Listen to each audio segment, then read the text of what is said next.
আসসালামু আলাইকুম প্রিয় এইচএসসি ২৬ এবং ২৭ ব্যাচের শিক্ষার্থীরা, আশা করি অনেক অনেক ভালো আছো এবং তোমরা সবসময় ভালো থাকো, এটা প্রত্যাশা করে যাই। প্রাণপ্রিয় শিক্ষার্থীরা, তোমরা অনেক দিন ধরে প্যাসেজ সাজেশন নিয়ে নক করেছো, কমেন্ট করেছো। বিশেষ করে ২৬ এবং ২৭ ব্যাচের শিক্ষার্থীরা, তোমরা এমন একটা ব্যাচ যে তোমরা এই বছর থেকে ফুল সিলেবাস এবং নতুন সিলেবাসে পরীক্ষা দিতে যাচ্ছ। এর আগের বছরে শর্ট সিলেবাস আমরা দেখেছি, অনেক কম সিলেবাসে পরীক্ষা দিয়েছে তোমাদের যারা সিনিয়র ছিল, বাট তোমাদের সামনে এখন কঠিন মুহূর্ত অপেক্ষা করছে। সো তোমাদের ইংলিশ ফার্স্ট পেপারের প্যাসেজ সাজেশন নিয়ে হাজির হয়েছি এবং তোমরা অনেক দিন ধরে এমন প্রত্যাশা করেছো, ভাইয়া কবে দিবেন কবে দিবেন, অনেক জায়গায় খুঁজেছো যে প্যাসেজগুলো কোনগুলো পড়বো, তোমাদের ফুল সিলেবাস নতুন বই, উফ টেনশনে আছো কোনটা রেখে কোনটা পড়বা। সো আমি চেষ্টা করেছি যে তোমাদেরকে অ্যানালাইসিসের মাধ্যমে তোমাদের বইতে, এত মোটা একটা বই, এই বই থেকে তোমাদের সর্বোচ্চ যেন কমন পড়ে সেভাবেই আমি অনেক রিসার্চ করে তোমাদের কাছে আজকে হাজির হয়েছি এই প্যাসেজ সাজেশন নিয়ে। দেখো প্রাণপ্রিয় শিক্ষার্থীরা, তোমরা কিন্তু জানো যে প্যাসেজ তোমাদের বইতে প্রায় ১১০টার মতো, মানে প্রায় ১০০-র মতো প্যাসেজ আসে। এখন তুমি কি ১০০ পড়বা? না। তোমার ফুল সিলেবাস ঠিক আছে, তোমার ১০০ পড়ার আসলে সময় নেই, তোমাকে অবশ্যই সিলেক্টিভ কিছু পড়ে যেতে হবে। দেখো আমি তোমাদের উদ্দেশ্যে বলি, তোমাদের প্যাসেজ আসবে টোটাল ৩টা। তোমাদের প্যাসেজ আসবে কয়টা? ৩টা। এই ৩টা প্যাসেজ থেকে 35 মার্কস। দেখো ৩ ভাগের ১ ভাগ নম্বর হচ্ছে প্যাসেজের উপরে, আর এই প্যাসেজ থেকে তোমাদের যে কোয়েশ্চেনগুলো আসবে, MCQ, answering question, flow chart বা ইনফরমেশন ট্রান্সফার এবং সামারি, এইখানে কিন্তু 30+ মার্ক পাওয়া সম্ভব যদি তোমার প্যাসেজ ভালোভাবে জানা থাকে। সো আমি অলরেডি অনেক কলেজে পরীক্ষা হয়েছে, আবার ম্যাক্সিমাম কলেজে পরীক্ষা হয় নাই, এবং তোমরা অনেকে পরীক্ষা দিয়েছো, প্যাসেজ কোনটা পড়ে যাবা নিজেও জানো না, বাট এখন থেকে তুমি প্যাসেজগুলো ভালোভাবে পড়ো। আশা রাখি, আমি ইনশাল্লাহ মনে প্রাণে বিশ্বাস করি যে প্যাসেজগুলো দিচ্ছি এই প্যাসেজগুলো তোমরা এখন থেকে প্রস্তুতি নিয়ে নাও। দেখো এখানে তোমাদের বইতে একবারে শুরুর যে ইউনিটটা আছে, ইউনিটের লেসন 2 আর্টিফিশিয়াল ইন্টেলিজেন্স অথবা অ্যাডটেক কোম্পানি, এইখানে বা রোল অফ অ্যাডটেক কোম্পানি যে প্যাসেজটা আছে এটা খুবই ইম্পর্ট্যান্ট। এখান থেকে তোমার এমসিকিউ অথবা আনসারিং কোয়েশ্চেন অথবা ফ্লো চার্ট অথবা সামারি যে কোনোটা জিনিস আসতে পারে। তো তোমাদের বলছি তোমাদের প্যাসেজ কিন্তু 3টা আসবে। তাহলে ভাই 3টা প্যাসেজের জন্য তুমি ১০০টা প্যাসেজ থেকে মিনিমাম তো একটা পোর্শন বা একটা অংশ তোমার পড়ে যেতে হবে, তাই না? সো এখানে আর্টিফিশিয়াল ইন্টেলিজেন্স পড়বা। এরপর দেখো এডুকেশন এইমস টু ব্রিং, এটাও তোমাদের ইউনিট 1 লেসন 4-এ, এটাও তোমাদের পড়তে হবে। এরপর ফোক মিউজিক খুবই খুব ইম্পর্টেন্ট। দেখো আমি এখানে যেগুলো দিয়েছি সবগুলো কিন্তু খুব ইম্পর্টেন্ট প্যাসেজ। এরপর দেখো আর্ট ইজ জেনারেলি, তোমরা দেখো তোমাদের বইতে যে আর্ট অ্যান্ড ক্রাফট, তোমাদের আর্টও আছে ক্রাফটও আছে, এই প্যাসেজ আছে, তো এখান থেকে আর্ট প্যাসেজটা পড়বা। সো আর্ট প্যাসেজ থেকে এখানে ওয়াইল্ড আর্ট, এগুলো একটার মধ্যেই আছে। তারপর হচ্ছে গাজী পীর, এটা কিন্তু অনেক আগের, বাট শর্ট সিলেবাসের কারণে এতদিন ছিল না, বাট তোমাদের আছে, ঠিক আছে। এরপরে দেখো খনা, এই খনাটাও খুব ইম্পর্টেন্ট, খনাটা খুব ইম্পর্টেন্ট। এরপর দ্য নিগ্রো, আমরা জানি এটা হচ্ছে যে মার্টিন লুথার কিংয়ের একটা জনপ্রিয় স্পিচ, এইটা তোমাদের অনেক বেশি ইম্পর্টেন্ট। তারপর হচ্ছে sharing the art is a collection আছে, ড্রিমস আছে, তারপর হচ্ছে তোমাদের ব্রজেন দাস থেকে যেই প্যাসেজটা আছে এখান থেকে তোমাদের প্যাসেজ আসতে পারে। এরপর দেখো নিশাত মজুমদার আছে। এরপর দেখো most probably you have heard Superman, এটাও যদি আমরা দেখি সেটা হচ্ছে আমাদের টেক্সট বইয়ের মধ্যে অনেক অনেক অনেক গুরুত্বপূর্ণ একটা প্যাসেজ।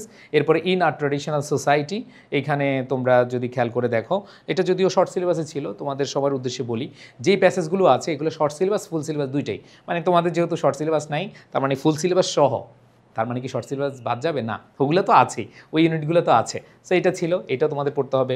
তারপর হচ্ছে well in Kalsindur government primary school, so এইটাও তোমরা দেখবা যে ইন এ ট্র্যাডিশনাল সোসাইটির সাথে, হ্যাঁ, অথবা উইমেন বা নারীদের যে কন্ট্রিবিউশন, এখান থেকে কিন্তু আমাদের এই প্যাসেজগুলো আছে।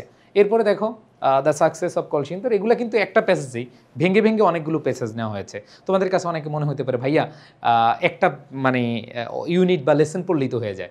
না, আমি তোমাদেরকে আলাদা আলাদা করে যেগুলো মোস্ট ইম্পর্টেন্ট সেগুলো দিয়েছি। মনে হবে অনেক কঠিন, অনেক বেশি, কিন্তু না ভাইয়া, তোমাদের 3টা প্যাসেজের জন্য একটু পরিশ্রম করতে হবে। আর আমি সবচেয়ে ইম্পর্টেন্ট যেগুলো আছে এগুলোই দিয়েছি। এখন অনেকে মনে করতে পারে ভাইয়া এত বেশি পড়তে পারবো না। ভাই তুমি যদি এখন না পড়তে পারো, তোমার হাতে এখনও অনেক সময় আছে, তাহলে কবে পড়বা ভাই? পরীক্ষার আগে দেখবা যে মানে চোখে মুখে মানে ধোয়া দেখতেছো, আবার মনে করে দিই তুমি কিন্তু ফুল সিলেবাসে পরীক্ষা দিবা।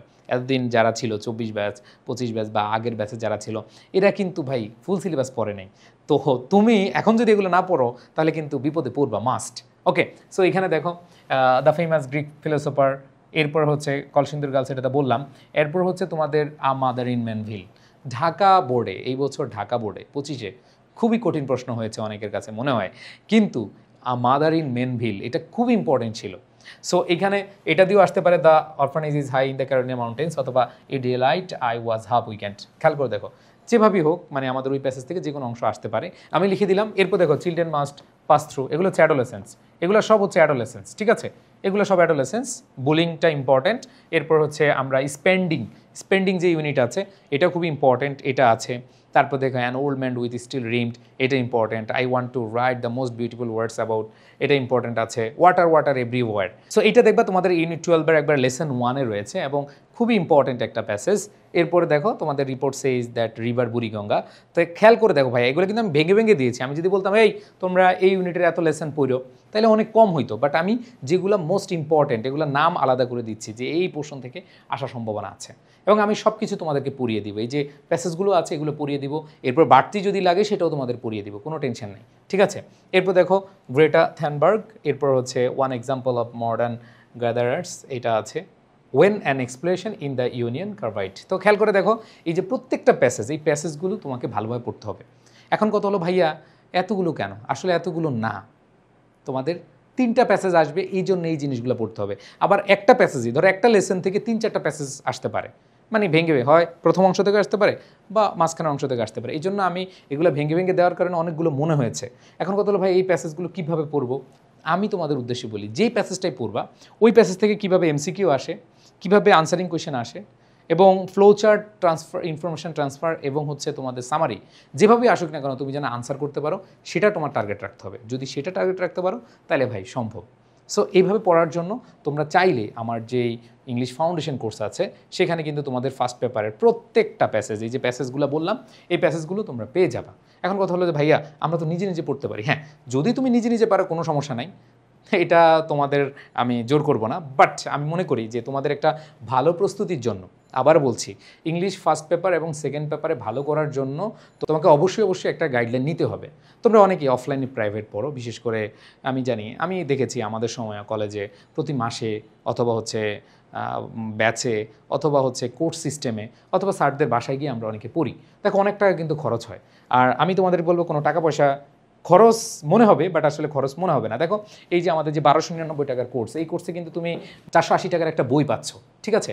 এরপর দেখো ফ্রি হ্যান্ড রাইটিং কোর্স, দেখো আমাদের 1550 টাকার একটা ফ্রি হ্যান্ড রাইটিং কোর্স। দেখো তুমি যখন বানি লিখবা, যেমন আনসারিং কোয়েশ্চেন লিখতে যাবা, তখন কিন্তু তোমার কি ফ্রি হ্যান্ড রাইটিং লাগবে। আবার ধরো তোমার হচ্ছে সামারি লিখবা, তাই না, এটাও একটা ফ্রি হ্যান্ড রাইটিংয়ের খেলা। তো প্রত্যেকটা জিনিস কিন্তু তোমার ফ্রি হ্যান্ড রাইটিংয়ের সাথে ইম্পর্টেন্স দিয়েই তোমার প্রিপারেশান নিতে হবে। সো এরপরে খেয়াল করো তোমাদের ফুল কোর্সটা তুমি পেয়ে যাবা। সো আমি মনে করি যে এটা তোমার বড় কোনো ইনভেস্টমেন্ট না, একটা সুযোগ আছে, এই সুযোগটা আমাদের সবসময় থাকবে না। বই ফ্রি, তারপর হচ্ছে free hand writing course free, এবং ফুল সিলেবাস, তোমাদের ফুল সিলেবাসের সম্পূর্ণ প্রস্তুতি। এখানে দেখতে পাচ্ছ 60টা লাইভ ক্লাস, না এখানে আরও বেশি লাইভ ক্লাস হবে। আমি বলি কম কিন্তু দেই বেশি। তোমরা যারা আগের ব্যাচের স্টুডেন্টকে রিচ করতে পেরেছ তাদেরকে জিজ্ঞেস করিও যে মহসিন ভাইয়া আসলে কেমন পড়ায়, কীভাবে পড়ায়। সো আমি মনে প্রাণে বিশ্বাস করি যে আমি যেহেতু শিক্ষকতাটাকেই বেছে নিয়েছি, আমি ভালোবাসি তোমাদের পাশে থাকতে। সো প্রাণপ্রিয় শিক্ষার্থীরা, তোমরা এই সুযোগটা মিস করবা না। তোমরা এই যে এই 480 টাকার বই, তারপর হচ্ছে ফ্রি হ্যান্ড রাইটিং কোর্স এবং হচ্ছে তোমাদের পূর্ণাঙ্গ প্রস্তুতি সব কিছু কিন্তু পেয়ে যাচ্ছ। সো এটাকে তোমরা অবশ্যই গ্র্যাব করার চেষ্টা করবা, ঠিক আছে। আর যে কোনো প্রশ্নে, যে কোনো প্রবলেমে পাশে পাবা ইনশাআল্লাহ। তোমাদের সবার প্রতি শুভকামনা জানাচ্ছি। ইংলিশ ফাউন্ডেশন কোর্স 3-তে এনরোল করো এখনই, তাহলে হচ্ছে তোমাদের প্রস্তুতি হবে আরও শানিত এবং তোমরা অনেক বেশি থাকবে উৎসাহিত। সো প্রাণপ্রিয় শিক্ষার্থীরা সবাই ভালো থেকো, সবাই এই প্যাসেজগুলো ভালোভাবে পড়ার চেষ্টা করো। আমার কাছে ভর্তি হতে হবে এটা আমি বলবো না, তুমি বাসায়ও যদি সুন্দরভাবে বুঝে পড়ার চেষ্টা করো, তুমি যদি এগুলো এখন থেকে পড়ো, তোমার সব পরীক্ষায় ভালো হবে সামনের, ঠিক আছে। সো ভালো থেকো, আল্লাহ হাফেজ, আসসালামু আলাইকুম।